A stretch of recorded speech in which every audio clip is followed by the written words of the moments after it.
Diane Keaton's cause of death has been revealed. Her family shared a statement with People magazine, revealing that she died from pneumonia on October 11th. The silence came first. October 11th, 2025. Morning light spilled through California windows. A teacup sat warm on the desk. Reading glasses rested beside an open journal. The pen had stopped mid-sentence. Diane Keaton was gone. 79 years of laughter, heartbreak, and defiance collapsed into a single breath that slipped into forever. The woman who made millions feel seen had quietly disappeared while the world slept. Her daughter found her in the library she called the quiet house. Head tilted towards sunlight, eyes half closed. The room still held her warmth, but her spirit had already left. Within hours, the news tore across the world like grief itself. Hollywood had lost its conscience. Cinema had lost its soul. But the real story was not her death. It was the decades of silent battles she survived to get there. The loves that slipped away. The loneliness that lingered behind every smile. This is the untold truth of Diane Keaton's final days and the heartbreak that haunted her until the very end. Before the Oscar, before Annie Hall, before the world knew her name, there was only silence. Diane Hall was born January 5th, 1946, beneath the warm deception of Los Angeles sun. Her father, Jack, a civil engineer, believed discipline was the same as love. Her mother, Dorothy, once crowned Mrs. Los Angeles 1955, had traded theatrical dreams for domestic duty. Inside their home, appearances were religion. For children lined up for dinner, grace before meals, laughter save for guests. Beneath it all lived a silence, so heavy it shaped bones. Young Diane watched her mother's light fade in slow motion. The applause replaced by dish clatter. The mirror that once reflected beauty, now witnessing only exhaustion. At 9 years old, she stood in kitchen doorways watching her mother smile for everyone but herself. That observation carved a vow into her young heart. I will not live my mother's life. While other girls dreamed of white fences, Diane dreamed of escape. Teachers called her difficult. Classmates called her strange. But she was not broken. She was breaking free. Her salvation arrived in high school under trembling spotlight glow. She played Blanche DuBois, shaking but fearless. That was the first time I felt seen, she recalled. It was not acting, it was survival. By 1966, at 20 years old, she packed dreams and pain into a single suitcase and left for New York City. She enrolled at the neighborhood playhouse, carrying her mother's lost ambitions and her own silent defiance. She dropped Paul and took her mother's maiden name, Diaton. Every time they say Miss Diaton, she whispered, they are saying my mother's name. Winter in Manhattan was punishment. Gray, endless, cold to the bone. She found a narrow apartment on the Upper West Side with peeling wallpaper and walls so thin neighbors' arguments bled into her dreams. The radiator coughed instead of warming. Every night, she fell asleep in her coat. Outside, the city pulsed and glittered, but inside that room, silence was louder than traffic. New York was not a dream.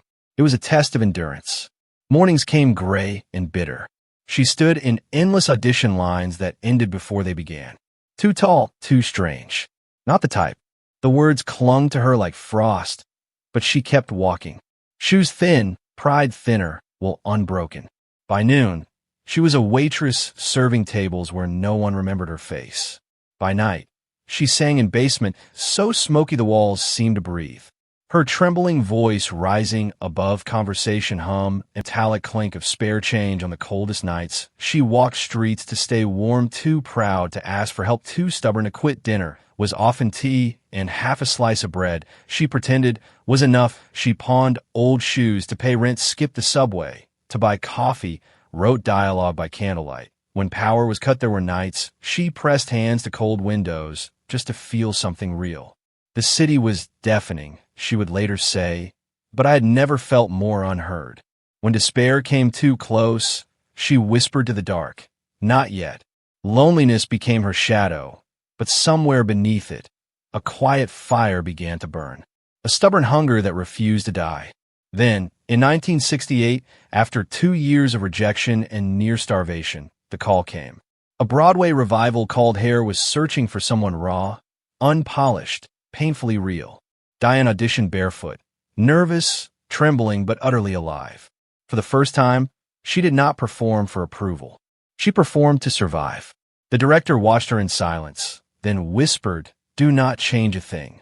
That night, she stood under stage light heat, barefoot again, heartbeat echoing in the dark. For the first time, she felt seen. As music swelled, something inside her broke open. The silence she had carried for 20 years cracked into sound. The audience did not see perfection. They saw truth. When she later said, "I built myself out of fear," it was confession, not metaphor. Fear, hunger, rejection, and cold had saved her. It was her armor. It was her strength. But even triumph left its mark. Fame gave her everything except the one thing she truly wanted: to be chosen, to be held, to be loved the way she loved others fully, desperately, without condition. But love does not always echo back, and some people love by leaving. The greatest wound of her life was not professional. It was personal, and it had a name: Al Pacino. What if the love that defined your life was also the wound that never healed? They met in 1971 on the set of The Godfather. She was 25, radiant, all nervous laughter and unguarded hope. He was 31, brilliant and unknowable, already half lost in the shadow of his own genius. Something unspoken began to hum between them, a frequency only two lonely hearts could hear. "I was crazy about him from the start," she later confessed. Those who saw them together said it was not passion they shared, but recognition. Two souls who understood the ache of wanting the world and still feeling incomplete. In those first years, happiness was disarmingly simple. Between takes, they would sit together, the silence between them alive with meaning. Sometimes they read lines from the script. Sometimes they just watched sunlight shift across studio walls. She made him laugh until he hid his grin behind his hand. He made her feel safe in a world that demanded too much. "We did not need to talk," she said once. "It was enough just to be there." It was a love built on a fragile foundation. A love shared with a man who was already wrestling with his own demons. A man who couldn't fully commit to the solace she offered. A man who, in his own way, was as lost as she was. They had a child, a son named Ronan, born in 1975. A moment of shared joy, a brief respite from the weight of their own individual struggles. But even in parenthood, the cracks began to show. Francis, consumed by his work, was often absent, leaving Diane to shoulder the responsibilities of raising a child alone. The silence between them grew, not the comfortable silence of shared intimacy, but the heavy silence of unspoken resentments. The films came, the accolades followed, but the happiness remained elusive. The weight of expectation pressed down on her, a constant reminder of her own perceived failures. She tried to fill the void with work, with friends, but the emptiness persisted, a dull ache in her soul. "I used to think success would make me whole," she once said. "But maybe it just gave me permission to be broken in public." And as the years passed, the distance between her and Francis grew, not in miles, but in emotional space. The man she had fallen in love with seemed to disappear, replaced by a distant, enigmatic figure. The silence between them became a chasm, separating them from each other. After The Godfather, their paths diverged. So those strolls suddenly stopped. Rescue 19, person down. Paramedics arrived here Saturday morning at Diane's Brentwood home. Francis, driven by his ambition, immersed himself in his work, rarely finding the time for his family. Diane, left to navigate the complexities of motherhood and a failing marriage, sought solace in her own creative pursuits. They tried to make it work. They went to therapy, they sought guidance from friends and family. But the damage was too deep, the wounds too old. The silence between them became a wall, impenetrable and insurmountable. They eventually separated, a quiet, amicable parting that shocked the world. There was no scandal, no bitter recriminations, just a weary acceptance of the inevitable. Francis never remarried. Diane, too, remained single, seemingly content to live a life of solitude and creative independence. But beneath the surface of her seemingly carefree existence, a profound sadness lingered. She found solace in her work, directing films, writing essays, and advocating for causes she believed in. But the emptiness remained, a constant reminder of the love she had lost. She tried to move on, to find happiness elsewhere. She dated other men. She traveled the world. She embraced new experiences. But nothing could fill the void left by Francis. He remained a constant presence in her life, a bittersweet memory of a love that could have been. They talked occasionally, their conversations laced with a mixture of affection and regret. "It was like we were two ships passing in the night," she once said. "We were always there, but we were never truly together." As she approached her final years, she found a measure of peace, accepting the imperfections of her life and embracing the solitude that had become her companion. But the silence lingered, a constant reminder of the love she had lost, the dreams she had abandoned, the life she could have lived. And on that fateful morning of October 11th, 2025, as she sat in her library, pen in hand, attempting to capture the essence of a life lived, the silence finally claimed her. The pen stopped, the light faded, and Diane Keaton, the beloved actress, the icon of a generation, slipped away into the quiet embrace of eternity. Her final words, unspoken, remained suspended in the air, a poignant echo of a life lived in the shadow of silence. The silence that had been her constant companion. The silence that ultimately claimed her. The end of an era. And as the years turned, a quiet melancholy settled upon Hollywood. A subtle shift in the way we understood fame, vulnerability, and the enduring power of the human heart. It became clear that Diane Keaton's legacy wasn't simply about the film she made, the award she won, or the style she defined. It was about the courage she embodied, the honesty she shared, and the grace with which she navigated the complexities of a life lived in the spotlight. She understood, perhaps better than most, that even the brightest stars cast shadows, and it was in those shadows that the most profound truths were often revealed. The laughter that echoed across studios began to fade, replaced by a pervasive sense of loss, a poignant recognition that a generation of icons was slowly passing. It was just the end of an era. It was the end of a way of being, a time when sincerity and authenticity were still prized above all else. A time when vulnerability wasn't a weakness, but a source of strength. A time when it was still possible to believe that love could conquer all. And then, as if to underscore the fragility of even the most carefully constructed narratives, a new chapter unfolded, one that would challenge everything we thought we knew about Diane Keaton's seemingly idyllic world. News broke, initially as a whisper, then as a tidal wave, that her son, Duke, had been arrested and charged with murder. The details were brutal, horrifying, a stark contrast to the warmth and light that had always defined his mother's public image. A young man, barely out of his 20s, accused of taking another life, shattering the illusion of perfection that surrounded the Keaton family. The world watched, stunned, as the news spread like wildfire, transforming the narrative of a beloved icon into a tragic tale of loss and heartbreak. Social media exploded with speculation, outrage, and a palpable sense of disbelief. How could this happen? How could a son of Diane Keaton, raised in such privilege and surrounded by love, be capable of such violence? The trial became a spectacle, a media frenzy that exposed the dark underbelly of even the most celebrated families. The courtroom was packed with reporters, photographers, and onlookers, all eager to witness the unraveling of a seemingly perfect family. Duke, once a vibrant and promising young man, appeared gaunt and withdrawn, a shadow of his former self. Diane Keaton, her face etched with anguish, sat silently in the gallery, her eyes fixed on her son, a silent plea for understanding and forgiveness. The prosecution presented a compelling case, detailing the events leading up to the murder, painting a picture of a troubled young man struggling with addiction and mental health issues. The defense argued that Duke was not responsible for his actions, that he was a victim of circumstance, a pawn in a larger game of addiction and despair.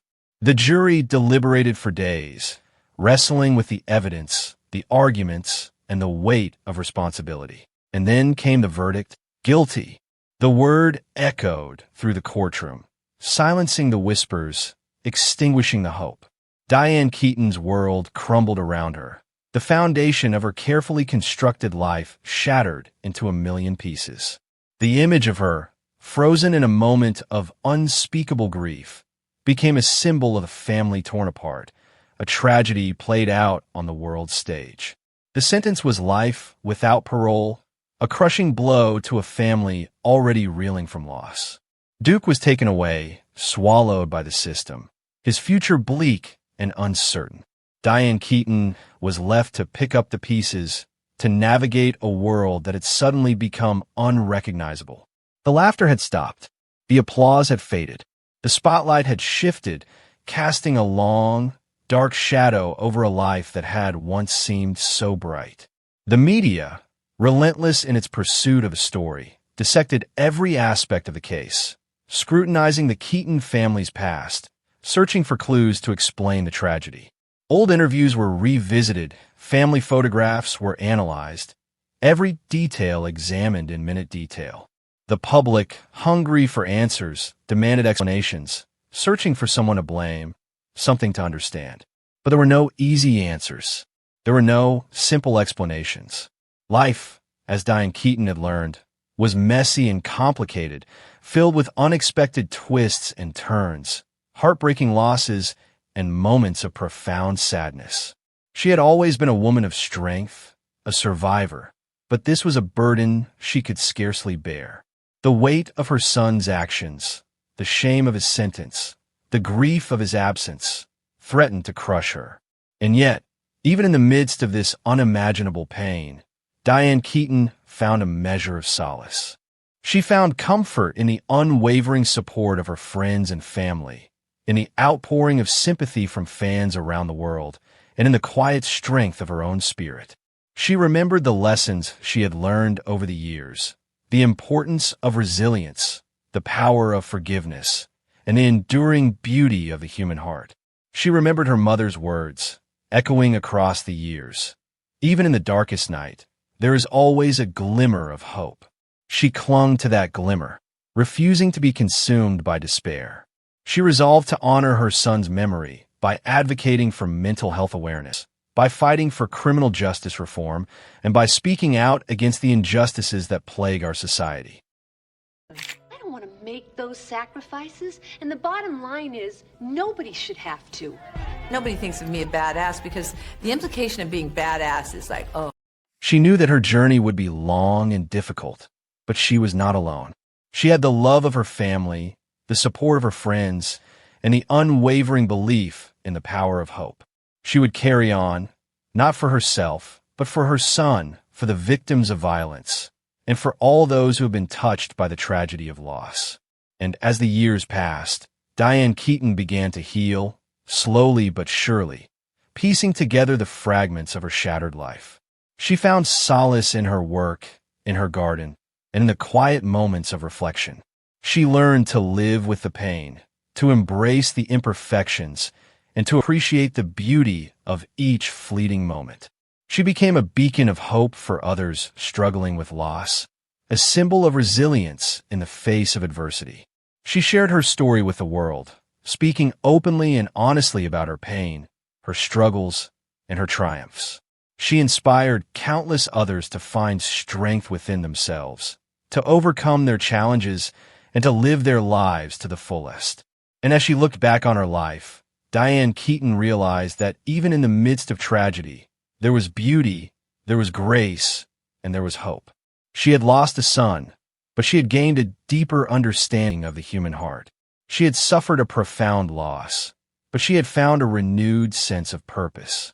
She had faced her darkest hour, but she had emerged stronger, wiser, and more compassionate than ever before. And as she stood on the precipice of a new chapter in her life, Diane Keaton smiled, a quiet, knowing smile that spoke of a woman who had lived a full and meaningful life, a woman who had faced adversity with courage and grace, a woman who had learned to find beauty in the midst of tragedy, a woman who had never given up hope. The legacy continued. The light. It wasn't a sudden, blinding illumination, but a gentle, persistent glow that emanated from within. It began as a flicker, a tiny spark of hope refusing to be extinguished by the overwhelming darkness. Diane had learned, through years of navigating the complexities of life and loss, that light wasn't something to be chased or demanded. It was something to be nurtured, to be protected, to be allowed to grow in its own time. It was a testament to the enduring resilience of the human spirit, a beacon reminding her that even in the face of unspeakable tragedy, beauty, grace, and hope could still exist. The work she's undertaken in mental health advocacy blossomed from this inner light. It wasn't a performative gesture. It was a visceral need, born from the raw pain of understanding her son's struggles. She began cautiously, attending small community forums, quietly sharing her observations about the systemic failures that often contributed to mental illness and its devastating consequences. She spoke about the need for accessible and affordable mental health care, for early intervention programs, and for a society that prioritized understanding and compassion over judgment and condemnation. The response was initially hesitant, tinged with the ingrained stigma surrounding mental illness. But Diane persevered, her unwavering honesty and vulnerability slowly chipping away at the walls of misunderstanding. She shared stories, not just about her son's pain, but about the struggles she herself had faced throughout her life. The pressures of fame, the anxieties of motherhood, the constant battle to reconcile her public persona with her private self. These personal revelations resonated deeply with audiences, creating a sense of shared experience and fostering a climate of openness and acceptance. Her commitment to criminal justice reform mirrored her focus on mental health. She knew, intellectually, that her son's actions were driven, in part, by mental illness. But she also understood the complexities of the legal system, the inequalities that disproportionately impacted marginalized communities, and the urgent need for restorative justice approaches. She began working with organizations dedicated to reforming sentencing guidelines, advocating for alternatives to incarceration, and promoting rehabilitation programs for offenders. She didn't shy away from the uncomfortable conversations, challenging the prevailing narratives about crime and punishment. She spoke eloquently about the importance of addressing the root causes of violence, poverty, lack of education, systemic racism, and of creating a society that offered opportunities for redemption and a second chance. She became a powerful voice for those who felt silenced, for those who felt forgotten, for those who had been swept up in a system that often perpetuated cycles of despair. The garden became her sanctuary. After the initial shock and grief subsided, Diane found solace in the quiet rhythm of nature. The act of tending to her plants, planting seeds, nurturing seedlings, pruning branches, became a form of meditation, a way to reconnect with the earth and to find a sense of peace amidst the chaos. The vibrant colors, the intoxicating fragrances, the delicate textures of the flowers and herbs provided a welcome respite from the harsh realities of the world. She saw parallels between gardening and healing. Just as plants needed sunlight, water, and fertile soil to thrive, so too did the human spirit need nourishment, support, and a safe environment to recover from trauma. She realized that tending to her garden was also a way of tending to her own soul, of allowing herself to be nurtured and restored. She began inviting friends and family to join her in the garden, creating a space for connection, laughter, and shared vulnerability. Her work also extended to mentoring young people, particularly those struggling with similar challenges to her son. She understood that the pain of loss could be isolating and overwhelming, and she wanted to offer a lifeline to those who felt lost and alone. She shared her story openly and honestly, emphasizing the importance of seeking help, building strong support systems, and embracing one's imperfections. She didn't offer easy answers or platitudes. She acknowledged the complexities of life, the inevitability of pain, and the importance of finding one's own path to healing. She encouraged her ments to be resilient, to be compassionate, and to never give up on themselves. She became a surrogate mother to many, offering a listening ear, a comforting embrace, and an unwavering belief in their potential. The outpouring of sympathy from around the world had been humbling. Letters, emails, and social media messages flooded in from people who had been touched by her story, who had experienced similar losses, or who simply admired her courage and grace. She read every message carefully, grateful for the outpouring of support and touched by the shared humanity that connected her to people across the globe. She used this platform to amplify the voices of others, to share stories of resilience and hope, and to inspire people to take action in their own communities.